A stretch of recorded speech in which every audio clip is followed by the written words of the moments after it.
dalam hadis Nabi SAW itu kata khalifah secara spesifik disebut Nabi SAW. Iya, iya.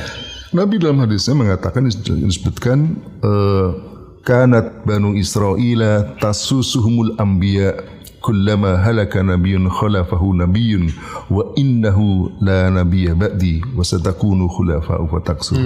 Dulu kata Rasulullah, Bani Israel itu selalu diurusi, diatur oleh para nabi. Setiap nabi meninggal diganti dengan nabi berikutnya. Jadi yang mengurusi, mengatur Bani Israel itu kata Rasulullah adalah nabi. Nabi meninggal, ganti lagi nabi. Nabi meninggal, ganti nabi. Wa innahu la nabiyya ba'di. Dan sesungguhnya kata Rasulullah tidak ada nabi setelah aku. Artinya kalau kita lihat begini, yang menjadi pengatur urusan umat Islam saat Rasulullah masih adalah beliau, Rasulullah SAW. Masalahnya wa innahu la nabiyya ba'di, tidak ada nabi setelah aku. Kalau Bani Israel selalu diurusi para nabi, tiap nabi meninggal ganti nabi berikutnya, nabi meninggal ganti nabi berikutnya. Rasulullah sebagai nabi saat beliau masih hidup, pertanyaannya siapa yang mengurus umat Islam ini, yang mengatur, yang memimpin mereka?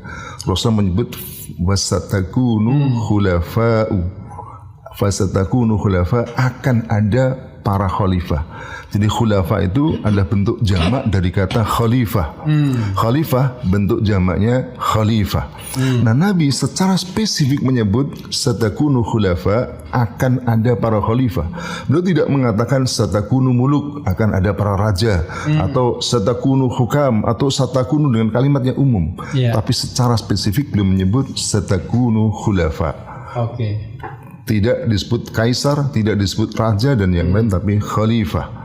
Yaitu menunjukkan bahwa khalifah ini adalah pengganti Rasulullah dalam hal, bukan sebagai nabi, dalam hal mengatur urusan umat Islam dalam menerapkan hukum-hukumnya.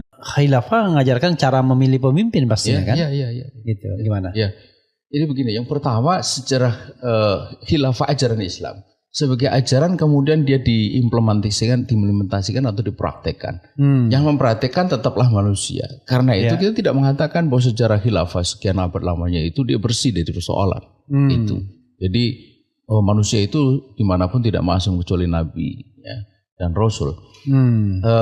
Nah, hanya di dalam soal ini kita mesti membedakan antara toriko intikhob dan toriko inikot. Metode pemilihan dan metode pengangkatan. Metode pemilihan ini yang beragam-ragam, termasuk kemungkinan bahwa bapaknya itu kemudian diikuti oleh anaknya, yang kemudian dikatakan sebagai dinasti. Gitu. Tapi kalau dalam sejarah, apalagi kalau sejarah yang kita